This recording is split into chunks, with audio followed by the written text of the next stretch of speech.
It's been no secret that I have been an adamant defender of Kingdom Hearts 3. I love this game more than a man in his late 20s should, and I'll stand up for it every chance I get. All of that being said, I've also been pretty vocal in saying that this game isn't without its problems. It's got a few, and one of the major ones that people will bring up a lot is the lack of creativity within the worlds.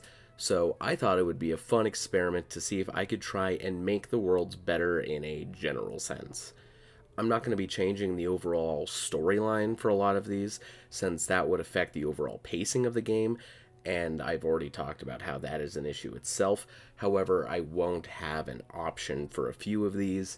You'll see what I mean when I get there. Alright, let's get these ones over with. Mysterious Tower, Destiny Islands, Quadratum, Realm of Darkness, and Radiant Garden. Do I even count these? They're just cutscene worlds for the most part where you don't actually have any control over Sora. And if you're some kind of weirdo that is skipping all of the cutscenes in Kingdom Hearts, then you would never even know that these worlds are in the game. So just like, make them playable, I guess? Well, technically Quadratum and the Realm of Darkness are kind of playable if you count the one fight with Yozora and the playable Riku sections, but I think it's kind of a leap to say that they're playable. It seems the only logical step to make these worlds better is just to make them playable. Granted, Mysterious Tower didn't exactly have a large playable area in Kingdom Hearts 2, but you know what I mean. If you don't even want to count these, then just ignore this segment. I don't know, I'm not your mom. Olympus.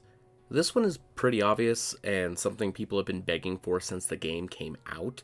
Just add the Coliseum. Give us some fights against the Titans, Hercules, Hades, the Cyclops from the movie for shits and giggles, and I don't think anyone would have any issues with this world whatsoever. If you want some bonus points, throw in the Underworld, and I think it would be one of the best worlds in Kingdom Hearts history. Twilight Town. Add the clock tower, the usual place, and let us back into the mansion. That's it. That's the tweet. If you really wanted to add the subsections where all of the wonders and mysteries of Twilight Town are, that's cool. But if I'm going to be honest with you, I think that's kind of the most forgettable part of the prologue. Plus, all of my homies hate that section of the prologue. Don't at me. Toy Box. So this one is a little more difficult, just because for the most part, the movies really only take place in Andy's house, and most of the world itself takes place in Galaxy Toys, which is why I propose that we kick the idea in the trash and we have all of them just go to Big Al's Toy Barn. It's going to have a much bigger fan impact, and while we wouldn't have the multiple floors that would allow for some insane flow motion like we do in Galaxy Toys, which is more than likely why I think they went with that instead of Toy Barn, there are still a few points in the store that I do think we could have some pretty crazy and unique level design. I also think we could do something a bit more fun while going from Andy's house to the Toy Barn, like how in Toy Story 2 the toys end up crossing the road and causing a multi-car pileup. We could end up doing that in the game. We're just air-stepping from car to car, and if you miss the timing or something weird like that, we could give Sora a little Lego death animation and have him break into like 20 pieces. I think that would be adorable. You could also have a hidden area in the world, so after you get Glide, for example, you can access something like the storage room and have a boss fight with Zurg, which I was so extremely disappointed that we didn't get in Kingdom Hearts 3. What are you doing, Nomura? Honestly. Kingdom of Corona. So, listen, I've rewatched this movie and the cutscenes for this world, and it's really close to the movie itself. So I'm kind of stumped as to how to make this world better without just making it a sequel to the movie, kind of like what with Monsters, Inc. Let me know if you guys have any sort of ideas in the comments down below, because I'm stumped. This was probably the hardest part of the script to write, since I can't think of anything besides just making a whole new story for the world. I know that there are some additional content in the animated series for Tangled. However, that is kind of uncharted territory for Kingdom Hearts. They rarely ever go after like the sequel for movies. So I'm really interested to see what you guys think. The only one off the top of my head that I can think of is Pirates, as well as maybe Aladdin, since they're doing kind of like a Return of Jafar thing in Kingdom Hearts 2, but maybe that's me stretching it. I don't know. Monstropolis. Now, I don't know how much of a programming nightmare this would be, but that's never stopped me before, and it won't stop me now. Let's have it so that when you're in the warehouse section as you're grinding on the rails, it gives you an option to jump into one of the doors from time to time that will take you to a different world that we have visited in the past and have a quick little skirmish with Heartless or Nobodies or the Unversed or whatever. Also, Arendelle boss fight. I don't know why he wasn't helping Vanitas throughout the game, but he needs to come back. Oh, hey, editing Hado here. I learned that Arendelle is in the game. However, there's still not a boss fight with him, and he's kind of only barely helping out Vanitas, so my point still partially stands. Arendelle. Unfreeze. The God's Damn Kingdom. Have some areas that you can only access when it's frozen or thawed. Go talk to Elsa in any of the predetermined locations and have her either freeze the country solid or thaw it out and let me see something other than the white. This could also determine what kind of Heartless are showing up when you're running through the world, giving it kind of a determination for what type of material you're going to be getting. The Caribbean. Honestly, this is a damn near perfect world. The only things that I can think of to make the world better would either be, 1, get rid of the crabs. There are too many crabs. Find another way to power up the ship, like the Souls of the Damned that you plunder when you're beating the snot out of Luxord's fleet or something. Number 2, if we want to add another post-game boss, let's go for a treasure hunt for the 9 pieces of 8. We can beat up Jack like he deserves, do some wacky things to get the other pieces scattered around the world. When all 9 of the pieces of the 8 are collected, you get a boss fight against Calypso. Fight the goddess of the sea? Wouldn't that be sick? I want this so bad, guys. You have no idea. San Fransokyo.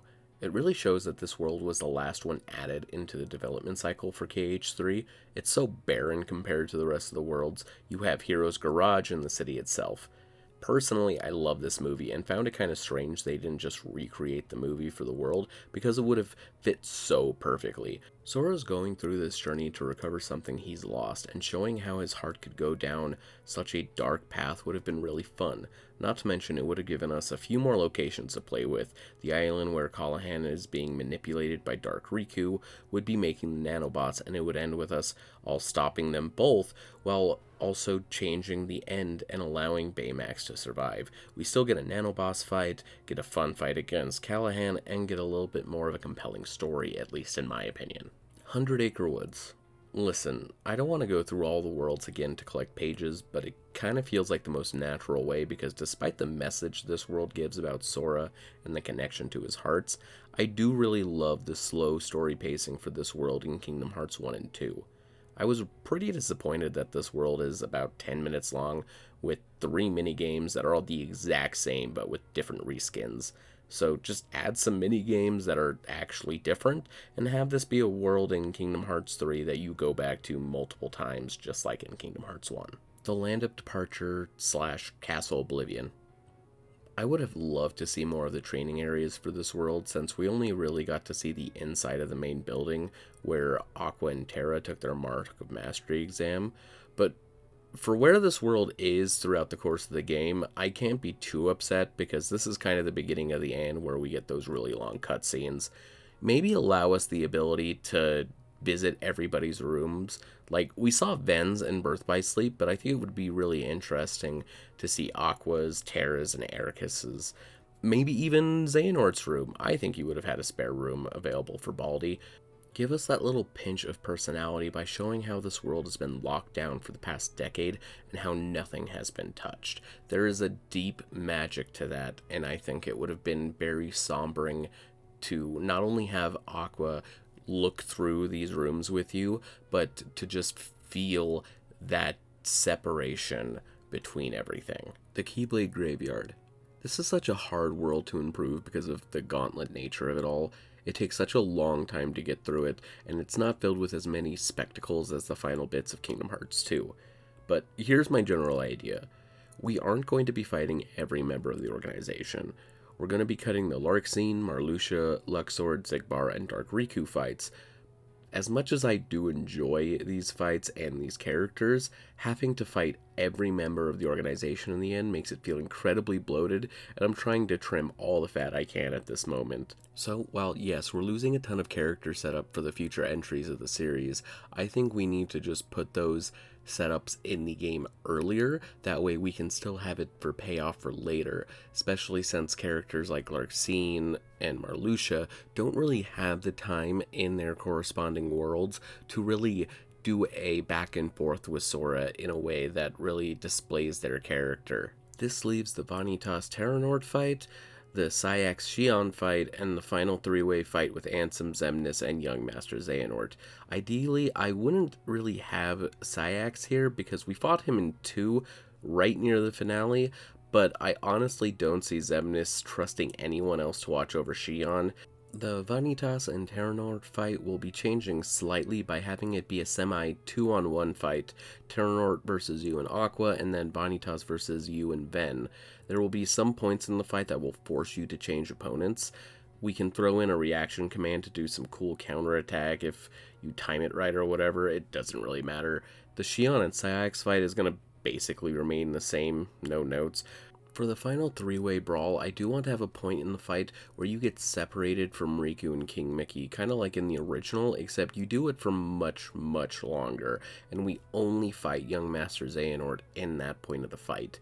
I feel like Sora and Young Master Xehanort have such a good chemistry together, but you never really get to see it in Kingdom Hearts 3, which makes me sad because they rarely ever interact. Scala and Caelum obviously have the explorable version from the Remind DLC, but also let's get the library that people saw during the exclusive trailer showed off at the Cage Orchestra event.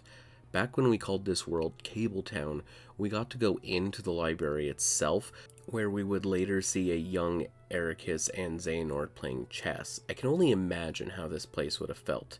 Even give us a little cutscene where we can see the ghost of Ericus before he comes back after we defeat Xehanort. Have Sora open up to him about how he's not sure if he can beat Xehanort, and have Ericus give him some words of encouragement. It would be a really sweet moment to see Sora actually getting mentored instead of whatever the hell Yen Sid is doing. Oh, and the final world is fine, as is. I don't really think you need to add anything to it without just making it annoying. Those 2 health upgrades are a reason to go back enough. I don't need to see anything else for it. It does what it's supposed to accomplish for the story, and that's all it needs to do. Well guys, thank you so much for watching the video. If you guys have any thoughts you would like to share, please leave them down below. I would love to really have a discussion about how you would improve the worlds of Kingdom Hearts 3. I just really like talking about this video game. Naturally, of course, if you enjoyed it, subscribe, stick around. I have some very exciting stuff planned for the future. I'm sorry I've been MIA this year. A lot's happened, but I promise I'm here to stay, and I'm very excited for the next year to come. Follow me on the socials, blah blah blah. You know what to do. Okay, bye.